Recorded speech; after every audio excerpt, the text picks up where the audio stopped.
Hello everyone and welcome to another video on the channel. Today I'm just going to talk you through what happened in the Tirreno-Adriatico. Of course, this was the first big battle between the GC on somewhat of an uphill. It was coming towards the end, but anyways, at the beginning of the stage or towards the near end of the stage, we had still Quinn Simmons out for Trek Segafredo, the lone rider, the young 20-year-old. He was valiantly trying to hang on. And for some moment, it looked like he was going to do so. Jumbo-Visma, however, were putting their full might at the front of the race and really did bring the deficit down in bucket loads. So we were brought back all together. We had a rider just about hit out from Total Energies near towards the end, and then we were coming towards the finish. No riders out in front, and we were getting towards this very interesting punchy climb at the front with about 3.4 kilometers to go. We had a bit of a stalemate for the GC riders. No one really wanted to do the work, and it looked like it would be coming down to a sprint between the GC riders. Benjamin Thomas looked to instigate something, but quickly riders were looking around, seeing what was going to happen behind them. And yeah, it was all back together, really. None of them wanting to commit fully. Miguel Angel Lopez put on a stinging effort, but he couldn't distance the other riders, and it looked like it was going to be a showdown in the final moments of the race. This was, of course, also one of the first head-to-heads between Remco Evenepoel and Tadej Pogačar, so that was also one of the very interesting factors here. Richie Porte with 1.2 kilometers to go also put in a stinging acceleration at the front to try and get rid of everyone, putting a hard pace akin to that he did on Willunga Hill normally, but of course, he hasn't done that this year. Richie Porte looked back to see if there were any Ineos Grenadiers riders behind him. There were not. So Porte led up, and that instigated the move of Ben Thomas. And the Frenchman put out a stinging acceleration.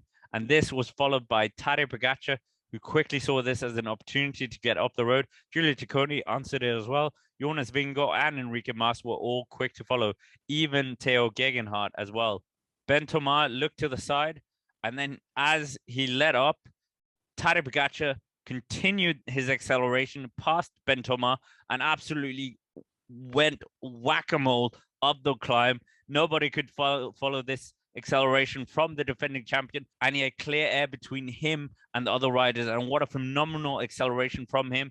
He was coming close to the finish line, and Tadej Pogačar looked to take his first victory of the Tirreno-Adriatico edition since his win last year, the defending champion showing his colors supremely, but Jonas Vingegaard behind was dodging and weaving ahead of a lot of riders, and Jonas Vingegaard managed just about to pit past Ben Thomas, who seemed to fade as the finish line was coming near. And there we had it. Jonas Vingegaard second, Ben Thomas third, Remco Evenepoel fourth. So that was one of the big showdowns that we were waiting for.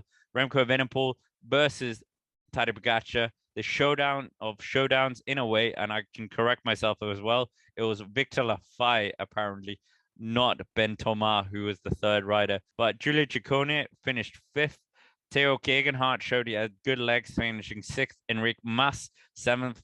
Wilco Kelderman, eighth. Mikel Landa, ninth. Jayad Hindley in 10th.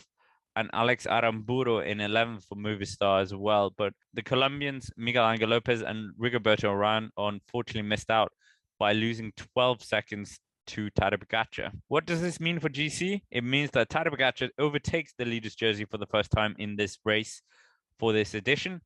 And Remco Evenepoel breathing down his neck with 9 seconds second overall. Filippo Ganna moves down 2 places into third place. Tillmann Arensman in fourth place. Theo Gegenhardt moves up into fifth. Jonas Vingegaard moves up into sixth.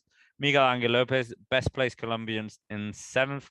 Marc Soler in eighth. And Richie Porte, after that rampant effort by him, moves into ninth place. And 10th is Wilco Kelderman. So that's basically it for this video. Just a quick view of what was the first real head-to-head on an uphill for Remco Evenepoel and Tadej Pogačar. So I thought I'd just do a bit of a look at that, and of course check out the comparison I did between the two, because they both won the Volta Algarve, and I compared basically the finish up to Foy. And yeah, I think it's a good video. So if you haven't already, power data as well for, I think, Tadej Pogačar. So that's it for this video. Thank you very much for watching. Like the video, hit the subscribe button, and of course check out our Paris-Nice streams on the Cycling Dane Extra. And as I said, thank you for watching. Have a nice day, and we will see you around.